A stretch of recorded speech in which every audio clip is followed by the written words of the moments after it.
I realized early that I wanted to photograph the art nude. I didn't know where that would wind up, and I still don't.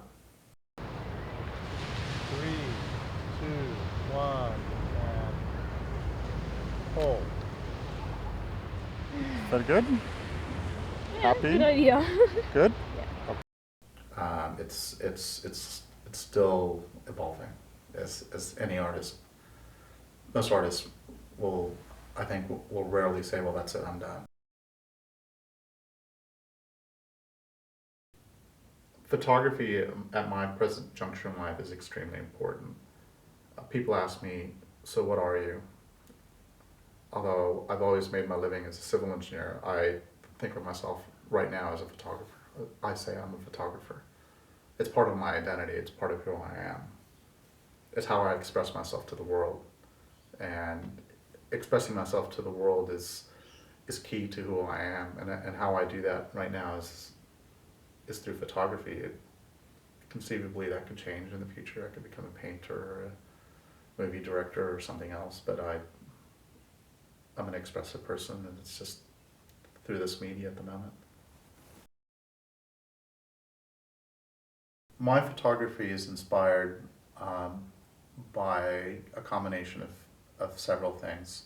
First, it's our internal rhythms, my internal rhythm that drives it, and it's driven by the amalgamation of all the experiences that have led up to this moment. It has to do with my personality. It has to do with my internal dramas, my internal psyche, and that's a long story. So that's one facet of the things that sort of inspire my work. It's that need to express myself or express something that I'm seeing. Obviously, it's also inspired by the works of others. When I say my inspirations are the amalgamation of all the experiences that I've had leading up to this moment. It includes everything visual and auditory that I run into up to this point.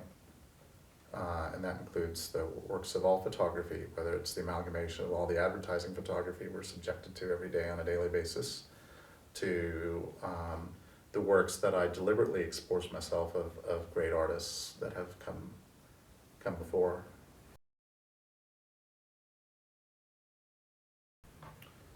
How do you be creative?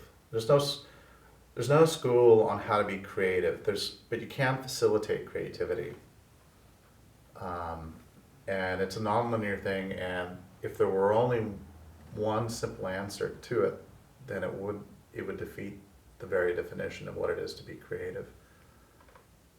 And it's something that I struggle with as an adult. I would say surviving as an artist is a massive struggle. Um, I have not attempted to survive as an artist. I wouldn't even begin where to start. The idea of surviving as an artist, as a primary means of earning bread, earning your living, is beyond daunting. It's extremely frightening. And for the last, since 2007, since I've started the photography, I have not attempted to do that, primarily because I realized just how difficult and scary that actually is. If you're dependent on your clients to put a roof over your head, your clients dictate to you what it is that they want, what is it that they want to see, what sells. The best stuff, the best art that we can create is the stuff that our clients are least likely to buy immediately. It's the stuff that's confrontational, in my belief, or makes us think of things that we're not accustomed to. It's that new sound, it's that new music that people are unfamiliar with, and potentially not suitable for hanging in your living room.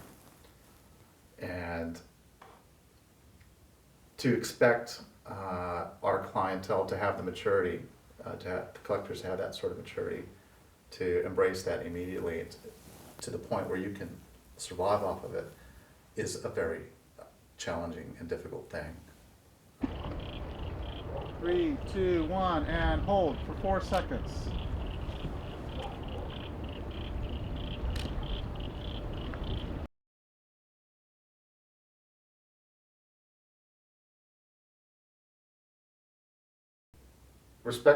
Respectfully, Matisse, I think, and I might be caught in the semantics here, but the creative component itself does not require the courage. What requires the courage is the willingness to voice your works, your ideas, your thoughts, your visions out to the public.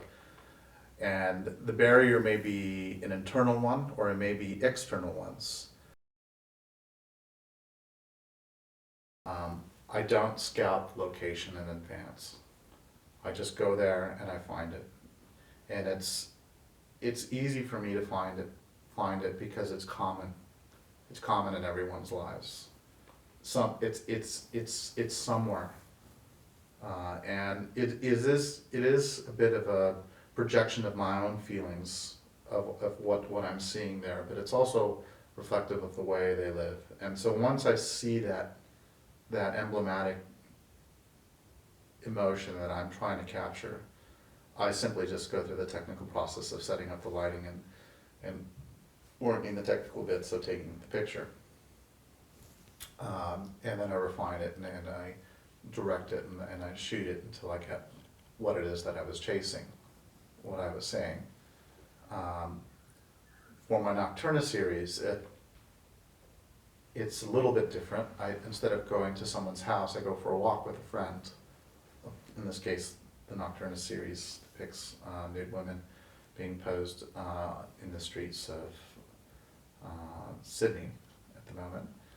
And all we do is go for a walk until I see something very dramatic about the urban landscape that I think is worthy for the photo. But again, that's driven by a certain base emotion, a certain theme that I've contemplated beforehand, but I don't go around planning it or setting it up. It's all very improvisational. 3, 2, 1, and hold.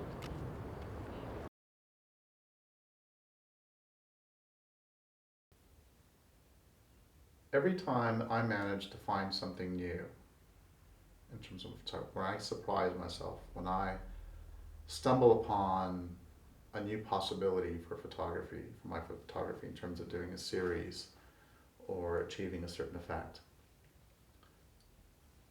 I see a new window of possibilities open up. And those have been the most rewarding moments to me because I feel that in that moment that I've unlocked something that's got potential that I can use and exploit and create. Okay, 3, 2, 1, and hold. Okay, ready? 3, 2, 1, and hold. Hold. Okay. We struggle to understand what life is, therefore we struggle to understand what death is. We struggle to understand what existence is. So so implied is do we struggle with the implication of the lack of existence is. Of course we're curious.